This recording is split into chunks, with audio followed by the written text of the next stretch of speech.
Breaking news Kukatpally minor బాలిక murder కేసులో suspense కొనసాగుతోంది. ఈ కేసులో కొంతమంది అనుమానితులను అదుపులోకి తీసుకుని విచారిస్తూ ఉన్నారు పోలీసులు. హత్య జరిగి 5 రోజులు గడుస్తున్నా సరైన ఆధారాలు లేక బలమైన టెక్నికల్ ఎవిడెన్స్ దొరక్కపోవడంతో హంతకులను పట్టుకోవడం పోలీసులకు సవాల్గా మారింది. ఇప్పుడు ఇలాంటి సమయంలోనే సంచలన విషయం వెలుగులోకి వచ్చింది. సీసీ ఫుటేజ్లో ఒక వ్యక్తి అనుమానాస్పదంగా కనిపించారు. బాలిక సహస్ర చనిపోయిన బిల్డింగ్ గేట్ లోపలి నుంచి వ్యక్తి చూస్తూ ఉన్నాడు. హత్య జరిగిన రోజు ఆ ఇంటి నుంచి బయటకు వెళ్లేందుకు యత్నించారు. బయట ఉన్న మహిళను చూసి ఆ వ్యక్తి మళ్ళీ లోపలికి వెళ్తున్నట్లుగా సీసీ ఫుటేజ్లో స్పష్టంగా కనిపిస్తోంది. అయితే ఆ వ్యక్తి ఎవరు, ఎందుకు అక్కడ ఉన్నాడు అనే దానిపై అనేక అనుమానాలు వ్యక్తమవుతున్నాయి.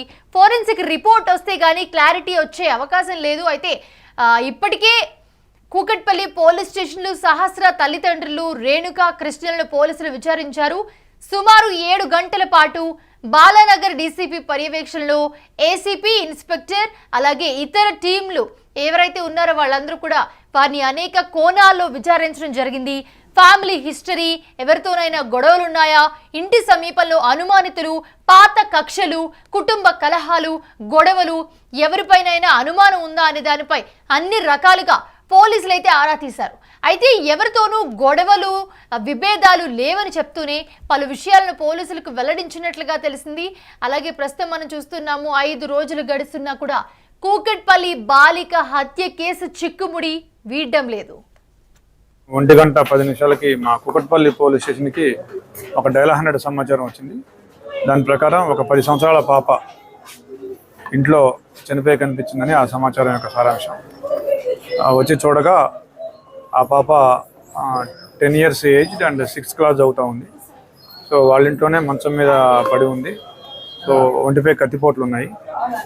సో ఇప్పుడు ఆ బాడీ చూసాము. తల్లిదండ్రులు చెప్పే వెర్షన్ ఏంటంటే వాళ్ళు 9 o'clockకి ఇద్దరు కూడా జాబ్స్కి వెళ్ళిపోయినారు. వాళ్ళు మళ్ళీ తండ్రి 12:30కి అట్లా బాబుకి బాక్స్ పంపాలని వచ్చి చూడగా పాప శవం బెడ్ మీద కనిపించిందని చెప్తా ఉన్నాడు. సో బాడీని ఇప్పుడు పిఎంఈకి పంపిస్తూ ఉన్నాము. క్రూజ్ టీమ్ అండ్ మిగతా వాళ్ళు కూడా వాళ్ళ పని వాళ్ళు చేస్తున్నారు. సో పోస్ట్ మార్టం రిపోర్ట్ వచ్చాక మిగతా విషయాలు తెలియజేస్తాం. Thank you. తల్లిదండ్రుల చెప్పేదాని ప్రకారం వాళ్ళు ఎవరి మీద అయితే ఇప్పుడు వరకు అనుమానం వ్యక్తం చేయలేదు. స్పెసిఫిక్గా ఎవరి మీద కూడా తల్లిదండ్రులు అయితే అనుమానం వ్యక్తం చేయడం ఇంకా తెలియదు. VR verify. పాప కేంద్రీయ విద్యాలయం చెప్పి 6th క్లాసు హాలిడేస్ ఇచ్చారని చెప్పినారు. వాళ్ళు వచ్చి ఇక్కడికి 2 years అయినని చెప్తున్నారు.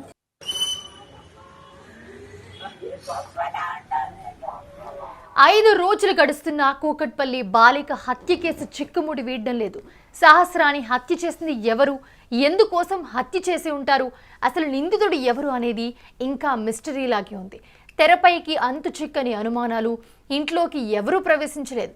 బాలికను ఇంతకీ ఎవరు హత్య చేసి ఉంటారు అన్న కోణంలో అనుమానం ఉన్న ప్రతి ఒక్కరిని కూడా పోలీసులు విచారణ చేస్తూనే ఉన్నారు. ఇప్పటి వరకు 4 అనుమానితులను ప్రశ్నించినట్లుగా పోలీసులు తెలిపారు.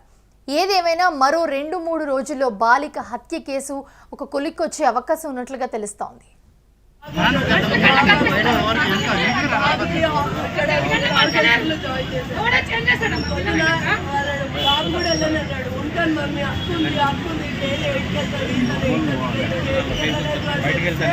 ఆ పిల్లలతో తెలిసే వాడు అక్క ఇంట్లోనే ఉంది. వెళ్ళాలనుకుంటే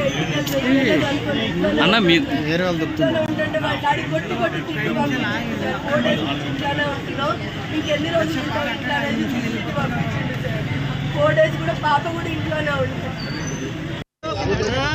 సహస్రాలైనటువంటి అమ్మాయిని సుమారుగా 4వ ఫ్లోర్లో ఉన్నటువంటి పెంట్ హౌస్లో వెళ్ళి ఆ అమ్మాయిని ఘోరాది ఘోరంగా చంపడం అనేది నిజంగా బాధాకరం. ఎందుకంటే తల్లిని కూడా చూస్తూ ఉన్నాం, తల్లి ఆవేదన చూస్తూ ఉన్నాం. నేను గవర్నమెంట్ కూడా అప్పీల్ చేస్తూ ఉన్నాను. ఇదే కాదు, పట్టాపగలు మియాపూర్లో పట్టాపగలు దొంగతనం జరగడం ఈ మధ్యలోనే. నిన్నాక మొన్న హౌసింగ్ బోర్డులో తల్వార్లు పట్టుకొని కత్తులు పట్టుకొని ఇంటి మీద దాడి చేస్తే కూడా పట్టించుకునే పాపాన లేదు.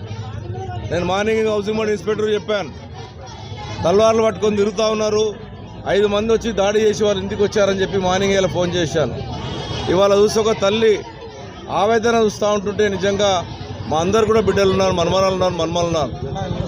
ఎవరు వాళ్ళకు శత్రుత్వం లేదన్నప్పటికీ కూడా అంతా ఘోరాది ఘోరంగా చంపడం అనేది, అది కూడా 4 మంది మెట్లెక్కి ఆడపిల్లలను చంపడం అనేది దురదృష్టకర విషయం, బాధాకర విషయం.